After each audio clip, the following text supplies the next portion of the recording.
All right, good evening, everybody. My name is Andrew Degerstrom. On behalf of myself and my Ward 7 co-representative, Jana Flisserand, I would like to welcome you to the Minneapolis Good evening, everybody. DFL. My name is Andrew Degerstrom.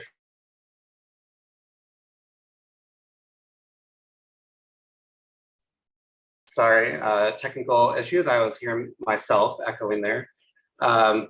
Anyway, on behalf of myself and my Minneapolis DFL Ward 7 co-representative, Jana Flisserand, I'd like to welcome you to the Minneapolis DFL Ward 7 convention. Just a reminder that there will be no official business conducted during this event. The main purpose is for delegates to be able to hear from candidates seeking endorsement. I will quickly share the agenda for our event.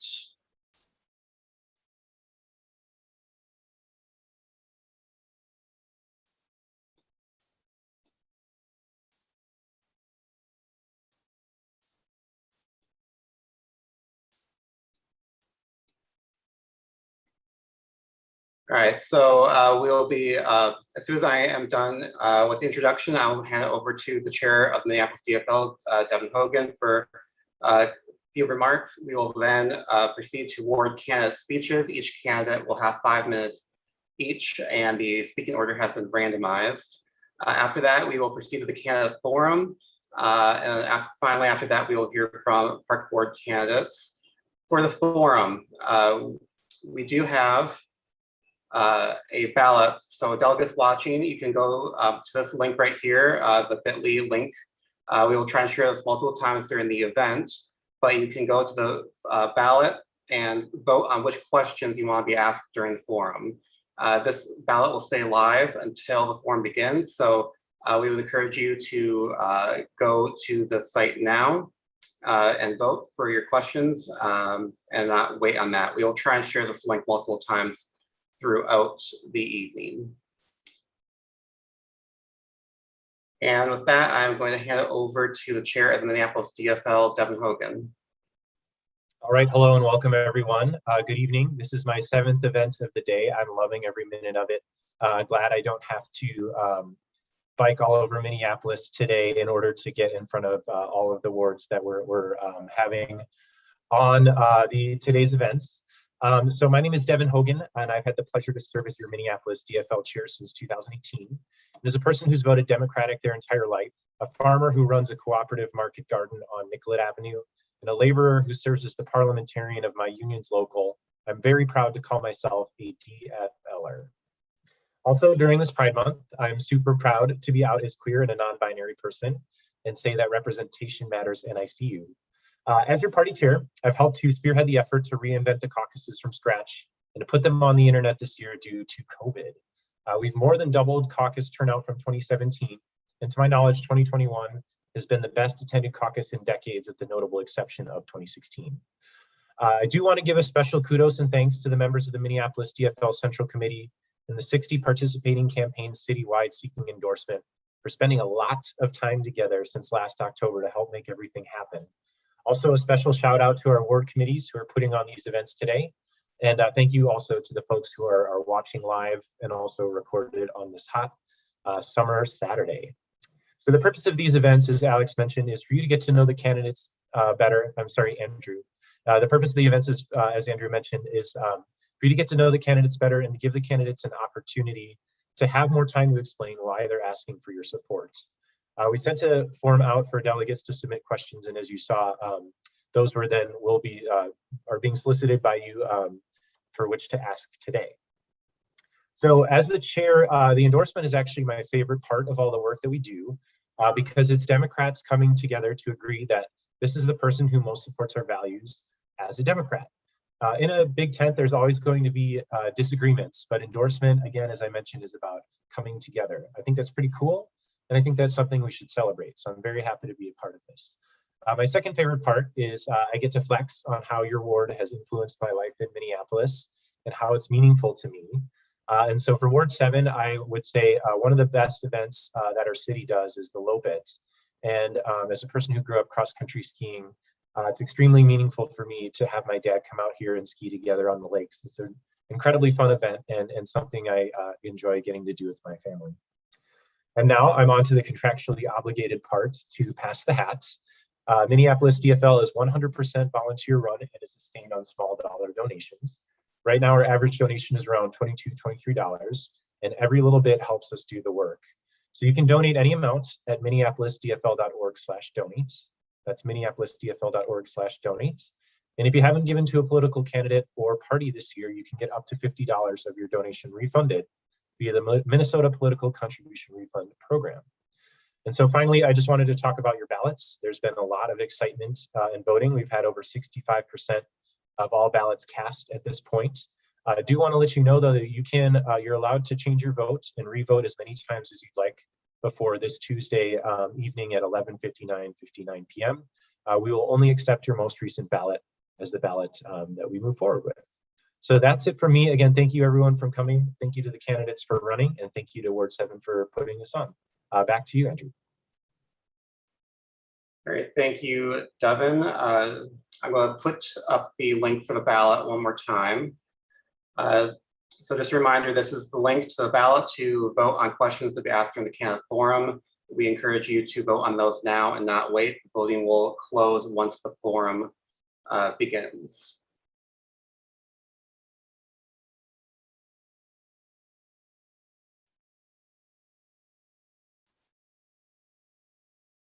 So we will now proceed to speeches from the candidates.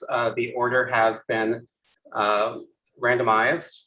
Candidates have been told that they have 5 minutes to speak, and the order that is going to be will be first Tekinzea Aida, followed by Nick Kaur, followed by Lisa Goodman. So I am going to invite Tekinzea Aida to speak to everyone. Mr. Aida, welcome. Thank you. Good afternoon, everybody. I hope you're staying cool, and I hope you're staying hydrated. I actually, in order to hear you well, have turned off all my fans in here, so I'm a little bit hot. I'm excited to be here with all of you to talk about our process, to talk about our party and our city at this very critical time for our community. You know, I am coming to you as a Minneapolitan of almost 30 years. And during this time, I have seen our city go in a direction that I think concerns all of us. I'm running for that reason. I'm also running as a Minneapolitan who for 22 years ran a small business here in the city of Minneapolis. And I'm very concerned about how City Hall treats small business, but also I've been concerned of what I consider the lack of leadership and willpower by the incumbent to stand for small businesses, specifically businesses of color. As someone who is not only qualified to run for office, but who is also Black, I'm very concerned about the challenges facing communities that look like me. I am concerned, once again, at the incumbent's ability and willpower to stand for communities of color, specifically Black and Brown and Indigenous. And so I think that it's time for change. Also, and I have to say, as someone who's been on the receiving end of the incumbent's treatment of people of color, I'm very concerned for her leadership, the concerns of communities of color, and the harm that I believe she contributes to here in our city. And so as someone who reflects our city's most impacted, I have decided to run again, this time at the beginning of our process. Downtown needs to be reset. In the 27, 28 years, I've seen the economy and vitality of our city's core all but collapse. Some people would want to say that this happened in light of COVID-19. Others of us who have lived in the downtown core would say this may have started around 2004. I'm concerned about the way that communities that look like me are treated in our city's core. And I am concerned that the incumbent has contributed to that. And so we are brought now to the precipice of talking about public safety, or abuse of power, the murder of Black and Brown and Indigenous community members.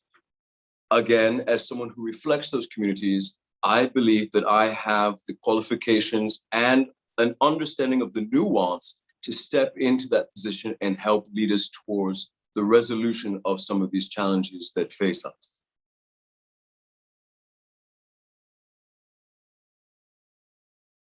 When it comes to communities of color, specifically Black and Brown, I think that the era of exclusion has got to end. As the uncle of Black and Brown children, one, a nephew of mine who's growing up on the North Side, this hits home with me. I'm concerned for the life of my family and for my baby nephew. As someone who is a member of these communities, I can be expected to act, to cross boundaries, to bring people together, and to find solutions to the grave problems that face us in this day and age. I like to say that the very fabric of who we are as a community has changed over these last 24 years. And so I believe that our representation must change with it. Thank you. All right, thank you very much, Mr. Zeaida. We will now proceed to the Nick Core campaign. They have a video that I will be playing for everybody.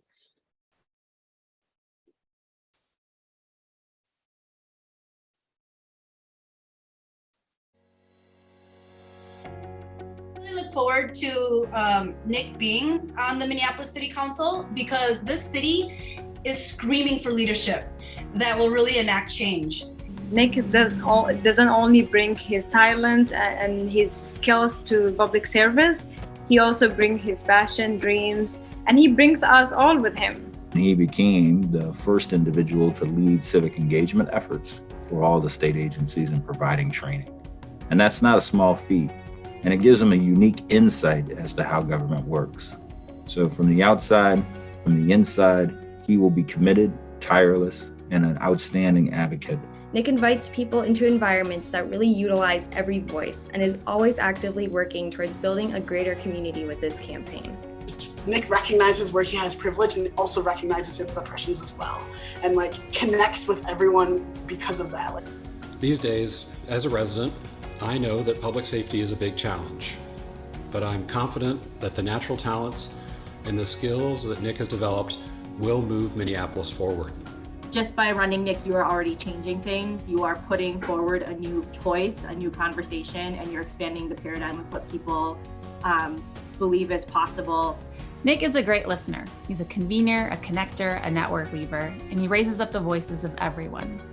He's a wonderful human being, always making me laugh and brings so much joy and love, which Minneapolis really needs right now. My name is Nick Core. I'm a son of immigrants from Hong Kong. I'm a coalition builder, I'm an organizer, and I've spent my entire career fighting for justice for all Minnesotans. I started doing this work as a student at the University of St. Thomas, and while I was there, I worked with others to bring together LGBTQ students on campus because we didn't have supportive spaces at our school. In fact, our club was called Allies at the time because we couldn't have any of the LGBTQ words in the name. And so we decided to simply build space for each other, to create a place where queer and trans students could feel safe, welcome, and could talk about our identities and experiences of being queer and trans at St. Thomas and in the world. I remember one moment about a student who I had met in the beginning of the year, who was in the closet, questioning and fearful of who he was. But near the end of the year, as we held a rally against the marriage amendment, this student was fully out with his parents fighting for his rights. And this was the moment that I saw the power that comes from organizing and from building community. I saw the power that comes from building deep relationships with each other and seeing people find their own agency in the world. And I saw that we, as everyday people, can create change. From that moment on, I said, this is the work that I'm going to do for the rest of my life. And that's what I've been doing for the last 10 years. From working to win the freedom to marry, to passing the strongest anti-bullying legislation in the country, to electing progressive candidates like Senator Al Franken, and to making our government more responsive as the Civic Engagement Director at the Minnesota Department of Human Rights, I've worked tirelessly with all communities to create positive change in our city and in our state. These last 2 years, I had the great opportunity to be a Bush Fellow and visit many different cities around the world, really seeing how cities are addressing a lot of the issues we're facing here today. And this is why I believe that everything we could want for our city is possible. It's possible because it's already happening in so many different places around the world. And what we need to do right now is to be able to look beyond 3 feet in front of us, dream a little bigger about what it is we want, and be a little bit more bold in getting there. I believe we can build a city that is rooted in justice, equity, and belonging for everyone. And I believe now is the time for us to build that city. Now is the time as we rebuild after the pandemic, after the uprisings, after receiving all this federal funding. So the question we have to ask ourselves in this moment is, what kind of Minneapolis do we want to build for our future? That's the question we have to ask ourselves. And I believe right now, we need leaders who listen, who can bring us together, but most importantly, we need leaders who can inspire us to dream bigger about what that future looks like. And that's why I'm running for office. I'm running for office right now because I believe we can build a Minneapolis where housing is a human right, where our public safety system is rooted in care, not criminalization, where our economy puts our people and our planet first, where our city's energy and resources are regenerative and not extractive, and where our democracy is strong and everyone's voice matters and has a seat at the table. That's the Minneapolis I want to build. That's the Minneapolis we are building on this campaign. If you believe in that vision, if you believe in that Minneapolis, I hope that you'll support our campaign with your first choice vote for the DFL endorsement. Thank you so much.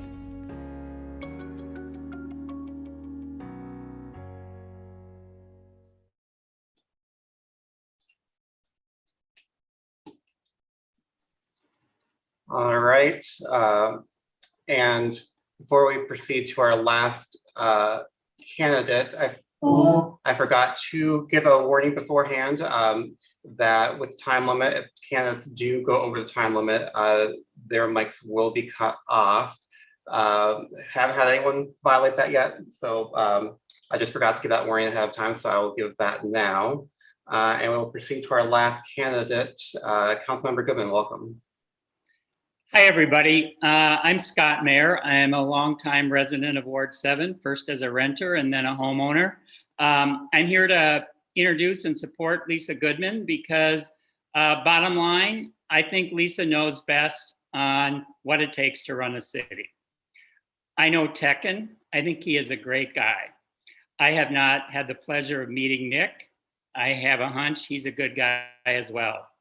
But bottom line, being a city council member is not about spending your day philosophizing, spending your day on a soapbox. It's about the details. It's about, number one, having enough police officers so that we can all feel safe in our neighborhoods. It's about affordable housing so that everyone in Ward 7 can live with dignity. It's about little things like having a crosswalk so we can get to Loring Park safely. And it's about responding to your constituents when they send you an email or when they call you, which is one thing that I'm very proud that Lisa Goodman does. Being a city council member in Minneapolis, in my opinion, is not about glitz. It's about grit. And if you've met Lisa Goodman, you know she has grit. I know of no one else that has more grit than Lisa Goodman, and that's why I have always supported her and will continue to support her. Thank you. Good evening. I'm Margaret Anderson Kelleher, and I'm here tonight to support Lisa Goodman and to encourage you to support her as well. Lisa listens to her constituents. She is effective for her constituents. And Lisa is an expert and experienced on many issues: housing, zoning and planning, economic development. The most important thing is she gets stuff done. Lisa has, in this past year, often been the bridge between fighting colleagues. She has been the one who has brought her skills forward, and we need her in these upcoming years to be the bridge, to be the person who can help us get this done, to help the city we love. I've lived in this city for over 30 years. I've served it in many different ways. I know that Lisa Goodman is the best choice at this time for Ward 7. I introduce to you Lisa Goodman. Thank you, Margaret, and also thank you, Scott. I want to thank Tekin and Nick for participating in this process, as well as Andrew and Yana and Devin, who have done so much work to get us to this point. My name is Lisa Goodman, and I'm running for re-election to the Minneapolis City Council because our city faces greater challenges than we ever have before. We need to make progress on reimagining our public safety system so that it works for everyone. We need to ensure that everyone is able to afford housing in our city, and we need to work to provide good living wage jobs. We need to answer the call to address racial inequalities and work together instead of the infighting that we have seen both on the council as well as in the community. I am a proven leader at this pivotal moment, and I bring a depth of knowledge and experience about the city, the office, and the ward. This is a really interesting job in a lot of ways. The City Council is the body that is closest to people. It's the level of government that works with people to get your garbage picked up or to help you build a deck. And what you have to do in the job is to be able to balance very large issues like a $1.6 billion budget, work on policy issues and important policy issues like renter protections, but you also have to be responsive to constituents. And I think I have done a very good job on the policy side, but also on the getting it done side. And my constituents know when they call me, they're going to get a response, generally within 24 hours. I've spent most of my work on the council working for affordable housing. I've supported small businesses and worked on economic development. This has informed how I do the job. From the Avivo tiny home village that was an idea at this time last year to anything we have done moving forward on economic development. At this pivotal moment, we need to be responsive and we need proven leadership. I am that person, and I would invite you to join us on our campaign. Thank you very much, Councilmember Goodman. Before we move on to the forum, I'm going to share the link for the ballot one last time, and this is just warning that this will be the last time this is shared. So please, if you have not voted yet on forum questions, please do that now. Questions will be closed shortly.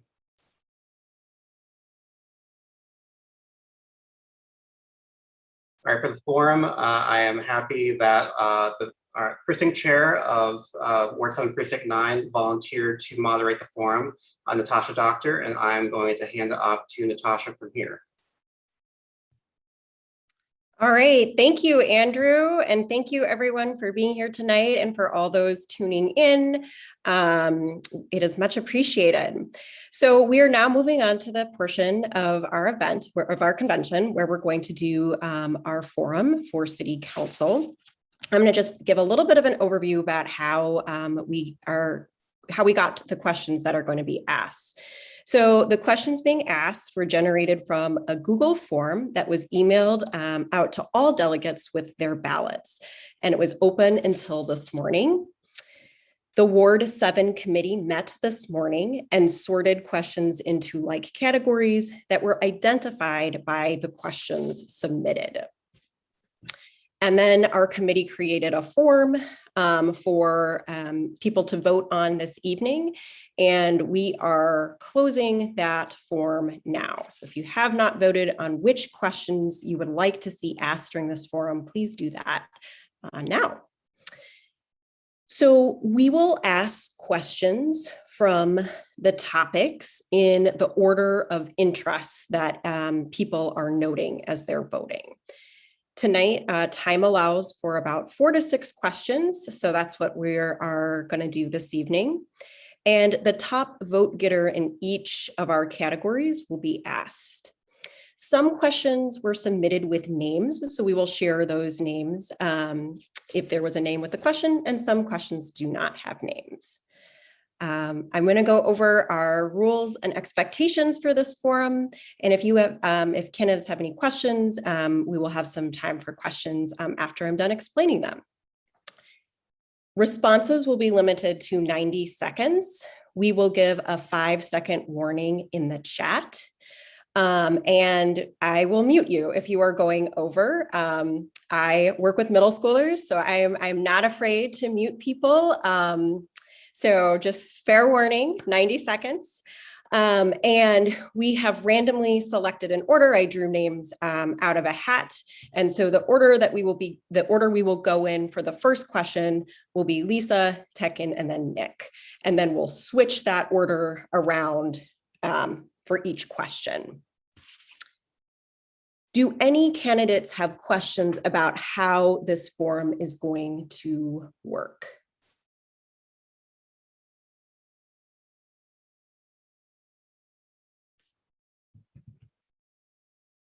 All right, hearing none, I'm going to get started.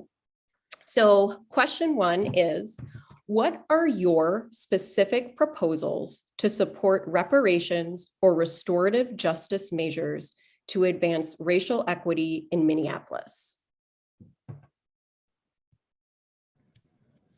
Thank you, Natasha, for all your work, and thank you for that question.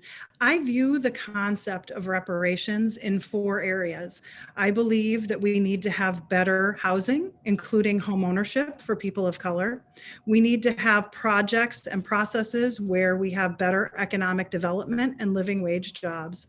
We need to provide for education for communities of color because that's the first step up. And lastly, we need equality in our healthcare system. I'll specifically talk about 2 of those issues as it pertains to my vision of reparations. One of the biggest problems we have had in the city for a long period of time is in a massive inequity in home ownership for Black and Brown and BIPOC communities in our city. Just recently, I had the good fortune to partner with Habitat for Humanity in order to build 18 units of home ownership affordable housing in the Harrison neighborhood. This was as a result of a project at the Leaf Properties in the Harrison neighborhood, which is affordable housing for artists. And what we felt was that there was a lot of affordable rental, but there wasn't an affordable home ownership project. So I went to work working with our staff to try to allocate money for that housing. I'll also note that we have worked on the property acquisition fund for BIPOC communities to be able to buy the buildings their businesses are located in.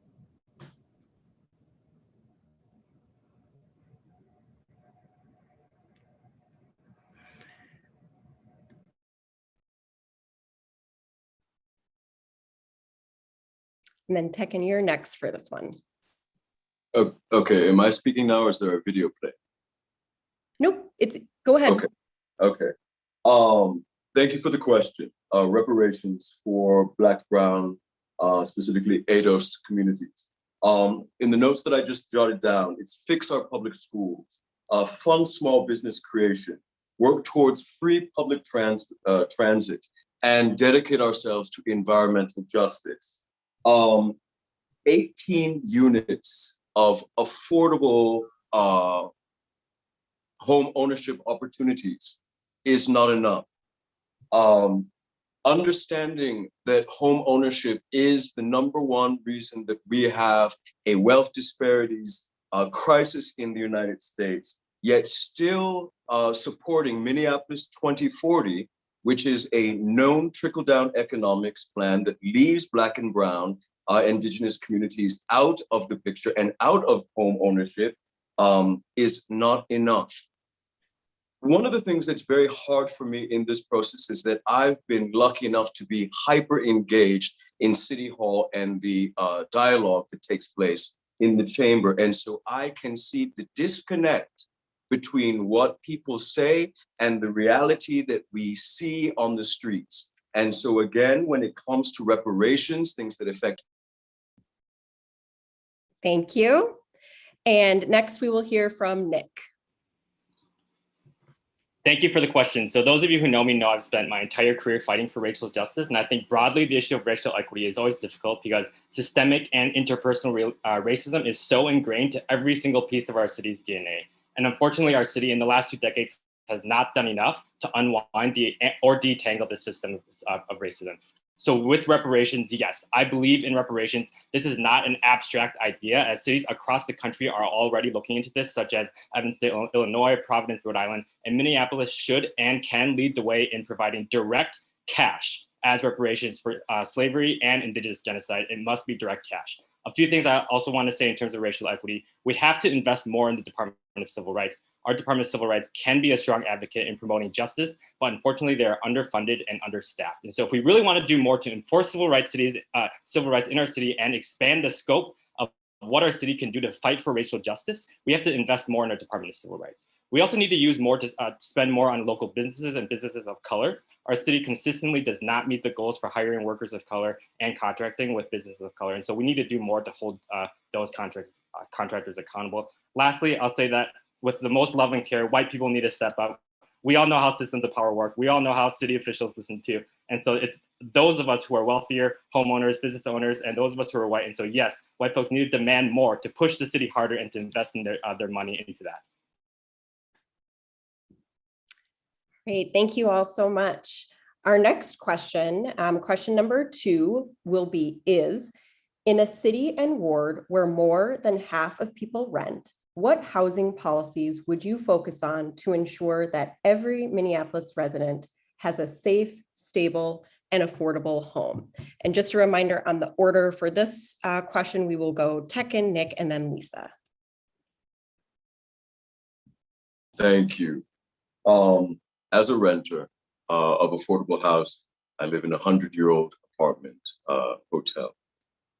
This is something that is of the highest importance to me. In 2017, when I ran at the end of that cycle, I was one of the only candidates to run on rent control. Albeit I am not at the front of the parade this time around, it is something that I am still running on, and I'm looking at a nuanced approach that might be specific to Loring, Park, Stevens community, and what I call the old neighborhoods. I would be supporting local small property owners. And I would be looking at rolling back some of the policies that city staff and the city council put into place. I think it was last year when it came to screenings and things like that. My building in particular has been under siege by very questionable people, I'll put it like that.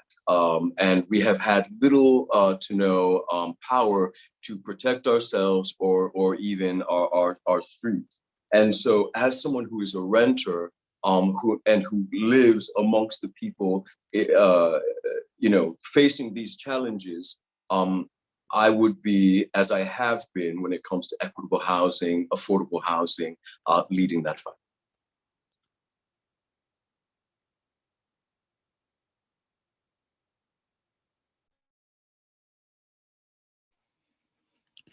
Thank you for the question. So I do believe housing is a human right. And unfortunately, the past 2 decades have shown that housing has not gotten more affordable for a majority of residents. In fact, it has gotten worse. Over 60% of residents in Ward 7 are renters. And I've spoken to many of these renters who have either been displaced because of new corporate landlords raising rents drastically, or who are now thinking about moving out because they can no longer afford to live here.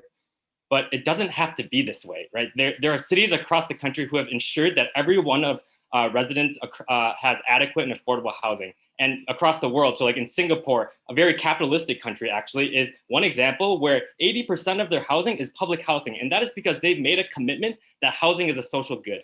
And Minneapolis can make this commitment as well, and we can lead the way here in the United States. Number one, we need to build more deeply affordable housing in our city. It's very clear that while Minneapolis is building a record number of affordable units, we're not building enough deeply affordable units. So for example, a $1,200 one-bedroom apartment in Minneapolis is still technically considered affordable, but that's not actually affordable to so many people, right? So we have to really narrow and ensure that we're spending our investments wisely on deeply affordable housing for 30% of area median income all over our city. Second, we need to protect renters from displacement. That means yes to rent stabilization, yes to giving tenants the opportunity to purchase, yes to just cause evictions, and yes to free tenant legal representation. Lastly, we need to think bigger about our housing ecosystem in our city. I believe we need more public housing in Minneapolis. We need to invest in land trusts. We need housing cooperatives so we can ensure that we are building a city where housing is truly a right and not a commodity. Thank you for the question. I also believe housing is a human right and that sleeping outside is inhumane. And that's why I worked with neighbors to create the Avivo Indoor Villages, where 100 people have been housed who were sleeping in encampments as we speak. Ultimately, it's also about making sure that we can create programs that keep rent stable, which is why in the last campaign, I campaigned on, and in 2018 was the lead author of the city's 4D policy, which allows private landlords, not nonprofits, who keep their rents low to get a reduction in their taxes if they commit to 10 years of affordability and not increasing rents. Over 1,000 units of housing are enrolled in that project. I'll also note that we have built quite a bit of deeply affordable housing in the 7th Ward, including an expansion to the Lydia Apartments, the Paris Housing Project for kids aging out of foster care, the House of Charity project that recently just opened, and now Firefighters for Healing, 12 units for people who are using HCMC. I've also been very active in renters' rights policy. I was the author of the city's Section 8 anti-discrimination ordinance. I've been very active in tenant protection work, including capping fees capping fees when you put in an application, as well as right to counsel and emergency repair funds. Ultimately, I believe the city can and should do more.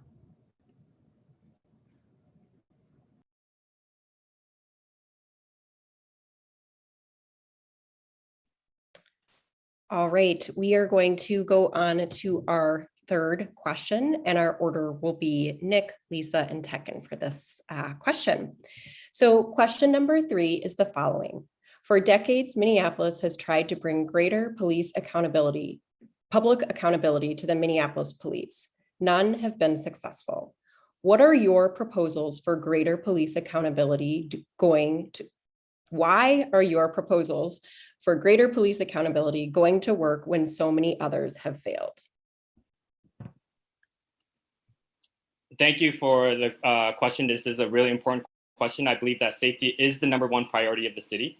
I believe that we need to make sure everyone in our city is safe. And I believe that our current police-only approach of the last decades has failed us on so many different levels, right? It has failed so many who have been harmed and murdered by our own police officers like George Floyd. It's also failed others who have been victims of crime and gun violence on our street.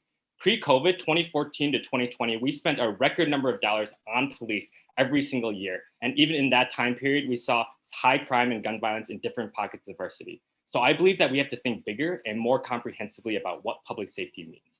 And when I think about public safety, I think about making sure we're actually taking care of our people. We're ensuring that they have everything that they need to thrive, right? That means access to deeply affordable housing. It means good jobs. It means access to healthcare and mental health services. It means our young people are in school and that they're taken care of. That is how I think that we prevent violence and crime and ensure that everyone is safe. Second, I think we actually do have to lessen the load on our police force and move unnecessary duties away to other trained responders. A recent report from the Citizens League showed that in St. Paul, 50% of police calls don't actually require an armed police responder. 50%. So imagine if our officers had 50% of their time back, they could actually focus their time and energy on addressing crime and violence. Lastly, again, I think we need to think bigger and more comprehensively about public safety. This is why I support a new Department of Public Safety that would still include police, but also other aspects of public safety like violence prevention, homelessness outreach, unarmed mental health responders, and more. And this would allow public safety to be more coordinated and effective. And I'm the only candidate in Ward 7 who supports this new Department of Public Safety.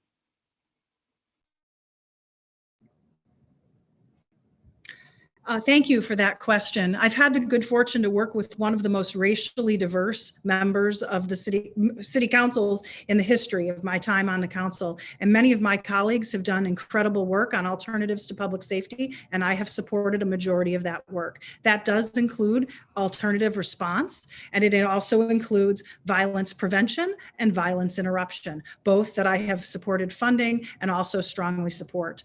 Of late, I've been working with NERC, the Northside Residents Redevelopment Council, and SEIU to create an alternative to armed law enforcement to de-escalate situations as they arise. We've seen that work actually in Uptown this weekend, where a Mother's Love and Mad Dads have been out working with people who are peacefully protesting to ensure that there won't be conflict. So I do believe that there need to be alternatives to public safety, and I actually think that we need to invest more in public safety, because what we know in working with neighborhoods in the city is that peace officers do best when they coordinate with neighbors, and when they have community-based policing and working with businesses and knowing the neighbors, they can actually be peace officers, not just armed responders.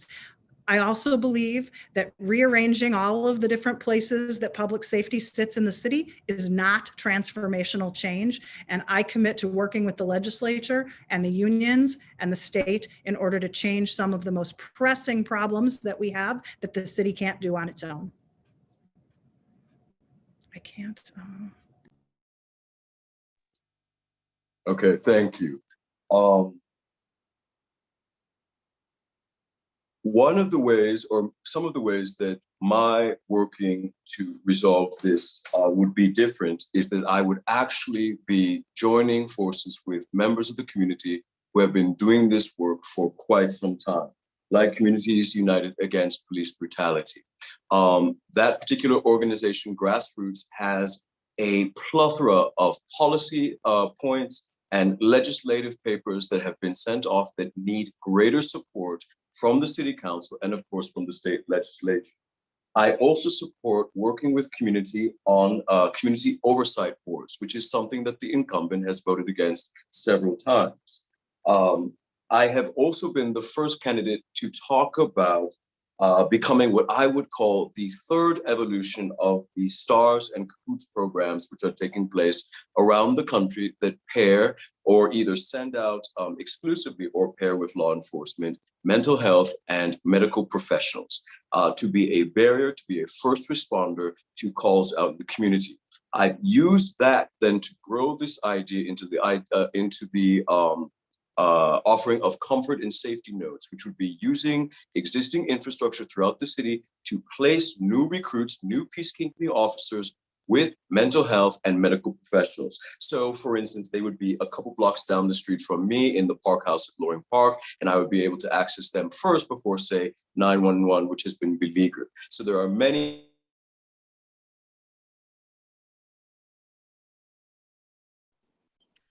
All right, thank you all. We will now go on to our fourth question. So our fourth question is, putting cars over people has made Minneapolis a dangerous place to walk or roll, bike, drive, or wait roadside for a bus. What will you do to end traffic violence and improve Minneapolis livability at the street level? And this question comes to us from Michael Gloss from Loring Park. And our order for this round will be Lisa, Tekin, Nick. Thank you, Natasha. For me, mobility is an issue because of the crisis of climate change. And so we need to be able to get people out of their cars, biking, walking, and using transit. Transit in particular is an issue that we need to work with every level of government on. A recent MnDOT study noted that if every person in the state was able to walk 43 minutes more or drive 43 minutes less, we might be able to address the climate change issue. So I believe that we need to get people to work on alternatives and make those alternatives more safe. A few examples of the work that I've done include instituting a crosswalk at 15th and Hennepin. I supported our complete streets policy. I also support Vision Zero. And this summer we'll be putting in another uniquely designed crosswalk at 14th and LaSalle. I have been very actively involved in creating the bike lane on Hennepin Avenue, a new model in downtown where the bike lane is actually on the sidewalk and out of traffic. Hopefully we'll determine that that will be helpful and will cause less interaction with cars and pedestrians. I also believe that we need to take buses off Nicollet Mall so that Nicollet Mall can once again become an engine in our city. We need to address transportation and transit issues as climate change issues, because ultimately a carbon-free future by 2030 is one of the most important things we face.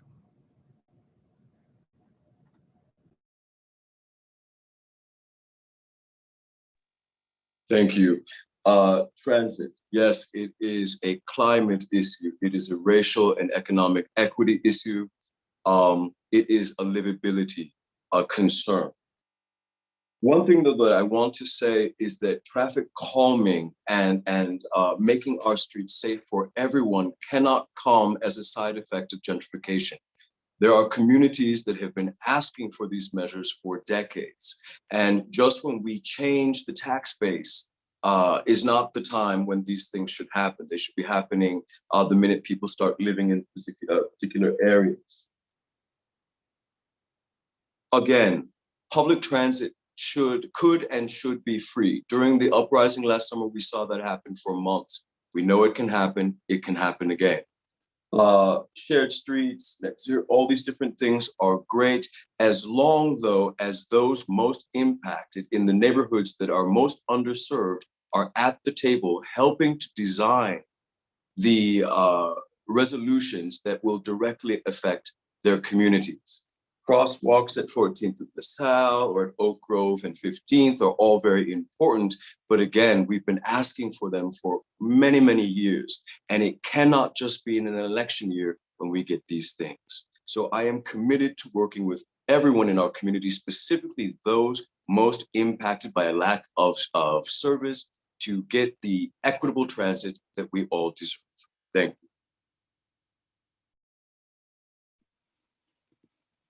Thank you for the question. I believe this is an equity and climate issue. I believe in building streets for everyone and for all modes of transportation. And in a car-centric world, it's very clear which mode of transportation has been prioritized for the last decades. But we need to do more to make it easier for those who don't have access to cars, for those who walk, bike, take transit, to use our streets as well. And we need to continue to build out infrastructure that supports other modes of transportation, like bike lanes, like dedicated bus lanes, like expanded sidewalks. And this last year across the country, because of the pandemic, cities actually tried new things and closed off streets off from cars. And what we saw were streets that were booming with vibrancy and booming with activity all over the country. And this shows that when given the option, people will and prefer to walk and not use cars. The second piece I'll say is that our public transit system needs to be better and more accessible. I believe, again, also like Tekken, that transit should be free. I believe we should work with the Met Council to make that happen. Free transit allows for not only greater access to everyone, but will also encourage those who don't ride because of a fee to ride transit. I also believe that we need to improve our transit system with more frequency, better reliability, and easier to understand routes so that all people can better access our transit system. Lastly, multimodal streets actually means more street vibrancy. It means more activity, which leads to actually better safety and thriving businesses. So this is not only good transportation policy, it's also good public safety policy. It's also good economic development policy, all of which we need right now in Minneapolis.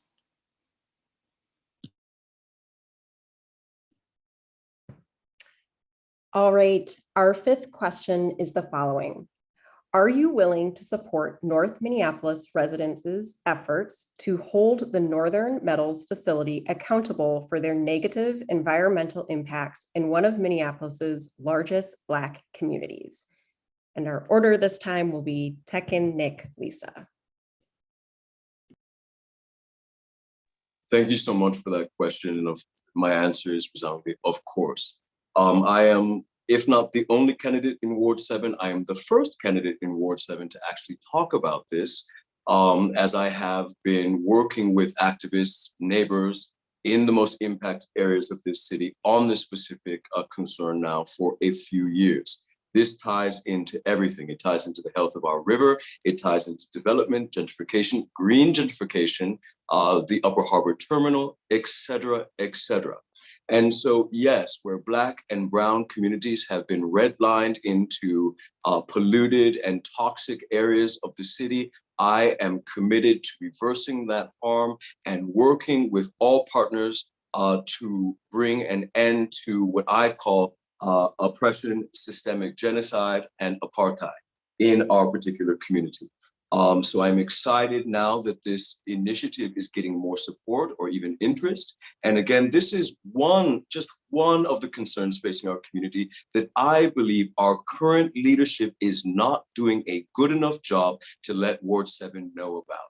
This, along with the East Phillips Indoor Garden Initiative, are things that I know the 7th Ward would get behind if they only were educated and let in on it. If we're in, we're going to see it happen and transform people's lives in the city of Minneapolis. Thank you.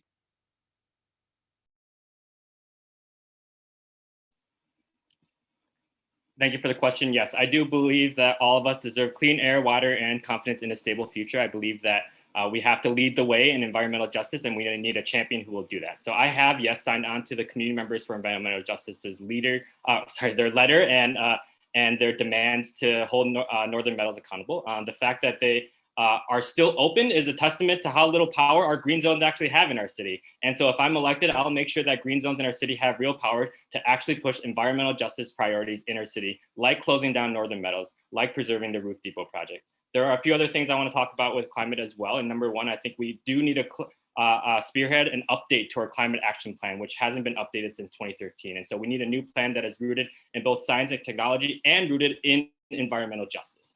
Second, we need to continue investing in a 100% renewable future for our city. This starts with renegotiating our utility franchise fee, allowing us to support more energy efficient programs for low-income residents and other renewable energy projects across the city. And again, I think we need to center environmental justice in everything we do.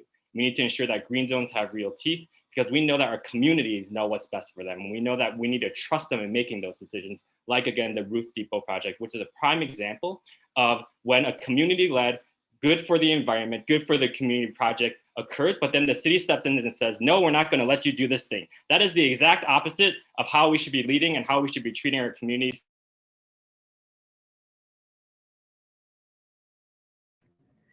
Thank you for the question. Yes, of course, I signed off on the letter by community members, and I support doing what we can in order to move Northern Metals from where they're at out. I think I should just give a little history that back in the day, it was acceptable in order to do recycling, when recycling was new, close to a river so that they could ship that on the river rather than on roads or on rail. But now, many, many years later, probably 50 years later, we see the terrible nature of that decision. And so we need to make change. We were able to initially get the folks at Northern Metals to do much of their work in Becker, and we saw how that turned out. There was a gigantic fire in Becker. Thankfully, it wasn't in the city of Minneapolis. And now they're only allowed to use the site for storage. But I don't think storage is acceptable either. I think one of the things we can look at is whether or not we can amortize this property and its use. So what that means is, say, when your use is up, no other use like it can be in this location. This would also mean that in our 2040 plan, we would have to change some of the policies, which I believe we have, to create more of a park-like feel on the Upper Harbor to be able to work better with the Upper Harbor terminal planning that's going on currently. Ultimately, I believe in environmental justice, and I do believe that we need to do more. But I think the biggest thing that we can do is support our current president to get to the nationwide goal of an electric, carbon-free future.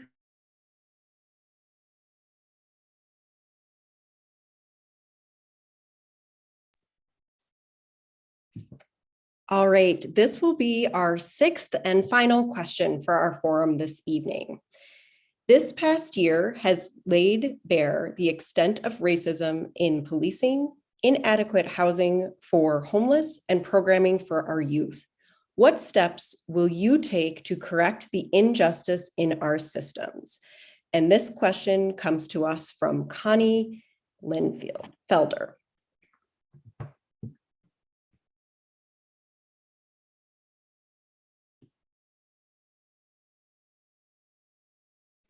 Sorry, I didn't know I was first. So yes, thank you for the question again. You know, again, there is so much that we need to do to continue to fight systemic and interpersonal racism across the city. And I've talked a little bit about this already, but part of, again, we need to make sure that we're spending on local small businesses of color, ensuring that that we are meeting goals for hiring workers of color and contracting. That jobs is another piece, right? We need to do better in connecting and supporting young people to all the jobs that are actually out there right now, right? Let's be a strong connector. Let's be the strong connector that we can be and should be, and helping to make sure that our workforce and our businesses thrive. And then, you know, again, we need to invest more in the Department of Civil Rights. Our Civil Rights Department can be a strong advocate, but they're underfunded, understaffed. We need to do more to ensure that civil rights laws in our city are and expand the scope of what our city can do to continue to fight for racial justice and invest more in our Department of Civil Rights. As I talk to neighbors and as constituents reach out to me, without question, institutional and structural racism is a scourge on our city, and it's a problem in the nation, and it's something we can do some very specific things about. I'll start with using some of the federal funding that we're going to be receiving to start a universal basic income pilot project. The mayor is proposing $3 million to help 24 families have universal basic income, and I believe that is a step in the right direction.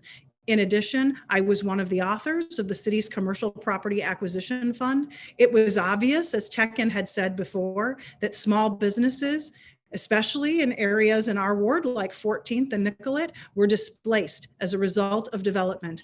And one of the things I have done in order to address that issue is provide $3 million, and now we have $8 million, and we're going to recommend $10 million put in place in order to help BIPOC businesses buy the buildings that they're located in. So when we see gentrification, those businesses are not asked to be moved. We are seeing success with Baldwin Square, with Houston White.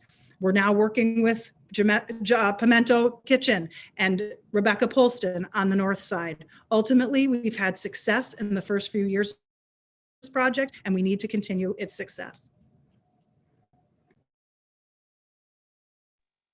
Thank you. This process has been very difficult for me because in every instance, we are talking about either my experiences or the experiences of my actual community.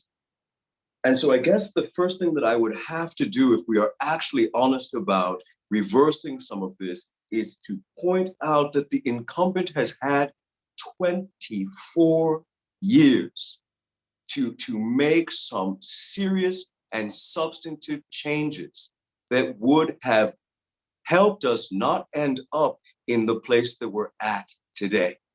And so being of these communities, reflecting these communities, having 22 years of business experience, having grown up in this state, having been an adopted immigrant who came from another country and who has faced almost every systemic issue known to man in Minnesota, I am going to stand up and stand next to those most impacted and use my privilege and skill set to see resolution to the problems facing the community that I love.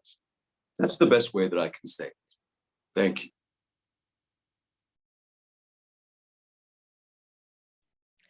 All right, thank you all so much for participating in our forum this evening. Really appreciate it. And I'm going to turn it back over to Andrew for the next portion of our convention. Thank you very much, Natasha. We have one item left, and that is hearing from our district park board candidates. We will not be hearing from the at-large candidates, just district. And just a reminder, in case there's any confusion, park board is not on the ward convention ballot. The park board will be on the city convention ballot. We have one candidate seeking endorsement for Park Board District 4, and that is John O'Cogill. Commissioner O'Cogill, welcome. Thank you very much, Andrew, and thank you, ward delegates, for being here and giving me a few minutes to address you today. My name is John O'Cogill. I'm the president of the Park Board. I'm your District 4 representative, and District 4 includes all of Ward 7. It was great to hear from all of the Ward 7 candidates this evening and hear all of the great discussion. I'll just say a few words here. It's been an honor and a pleasure to represent you over the last 3.5 years on the Park Board. I've learned a lot. It's been challenging, especially this last year, but I think I've learned enough to be a really good advocate for our community and get some things done that will enhance our parks, protect them for generations to come, and ensure that everybody has access, feels welcomed, and has a voice in shaping the future of this system. And indeed, over the last 3.5 years, we've done a lot to move forward, shaping the future of this top park system. While we faced a lot of challenges last year, the pandemic, George Floyd, a crisis of homelessness, the Park Board, I really think, stepped up in a lot of ways. And our parks were certainly impacted. We think we really laid bare the truth that our parks are our backyards. There are community spaces and life happens in our parks. I think the park board in the last couple of years has done a lot, opening parkways to people walking and biking during a year when everybody really needed somewhere to go and somewhere to be was really important. Confronting a growing homelessness crisis and transitioning away from permitting encampments, but now really focusing on getting people the services and supports that they need to get out of parks and into services and into shelter spaces. The creation this last year, I'm very proud of the creation of our Community Connections and Violence Prevention Team, which dovetails very well with some of the things that Councilmember Goodman was just speaking about, really dovetailing our peace officers with other violence interrupters. That's something the Park Board is doing as well. And this is our first responder group that's connecting with folks that are experiencing homelessness in the park system. But beyond that, the parks are a place for activity and for creating a safe, welcoming atmosphere in our neighborhoods. And that's what the future that I want to talk about. In the last few years, we've planned all of our neighborhood park systems, which is really laudable because we have a lot of money to spend to redesign and to reinforce the buildings and infrastructure that are in our parks today. We're also investing in youth programming, and we need to do more of that. We've expanded the investment of the Park Board in youth programming by about 5% since I got on the board in our overall budget. And why is that important? It's because we know that safety isn't just about responding to issues, it's about being proactive, and we know that safe parks are active parks. So when we're investing in localized youth programs, we have kids who are in these programs. We also have young people, teenagers and young adults that are employed to be part of these programs and to lead these programs. And all of that, I think, contributes to maintaining a safer and more welcoming environment in our neighborhoods across the city. In Ward 7 in particular, a few things that I just want to mention. Very excited about thinking proactively about how we preserve and protect our lakes. So the Kenilworth Channel Stabilization Project is happening right now, which is critical, not just because of Southwest LRT coming in, but because we need to ensure that we're doing the infrastructure investments now that are going to ensure that our lake system is resilient for generations to come. And that means that we have to expand our riparian surfaces around our lakes. We need to ensure that we have the drainage capacity necessary to deal with large flood events. So thinking proactively about that is something we have done and something we need to do more of in the future. We're doing that, thinking more in the future by planning the future of the Cedar Lake and Lake of the Isles areas of the regional park system. And that work is happening right now. I'm very proud of the development of that planning process at the moment. A key cornerstone of that is water quality. We saw some fish die-offs in recent years. We've had some major algae blooms, not just in the chain of lakes, but at Hiawatha and Nokomis. So being proactive in the future about protecting those spaces is critical so that we can maintain the crown jewel of our park system. Looking forward, I know we've made strides, but there's so much more to do. The parks are the crown jewel of this city. They need to be permanently preserved, protected, and enhanced, but they also need to be cognizant of the many social and environmental challenges that we face in our community, in our state, in our nation, and in the world. We can be a leader in climate change, and I look forward to working with all of my neighbors on issues around how we protect and enhance our public spaces, how we ensure that we're reducing and eliminating toxic chemical use in our park system, and how we ensure that environmental justice is a primary cornerstone of the entire park system, how we operate and how we implement programs, policies, and expand and enhance our beautiful parks. So with that, I'll just say again, my name's John O'Cogill. I've been proud to be the president of the Park Board the last few years and proud to serve you, and I hope to earn your support again to represent you on the Park Board. Thanks. Thank you very much, Commissioner Cogill. That concludes our agenda for this evening. Thank you very much to all the candidates for joining us. Tekken Aida, Nick Core, Lisa Goodman, John Cogill. Thank you for bearing with us with any technological glitches. This is my first time live streaming any Zoom event. So it's an experience for me. And thank you very much to Yana Flisserin and Natasha Doctor who have been helping me run the Zoom. That concludes our event. Have a great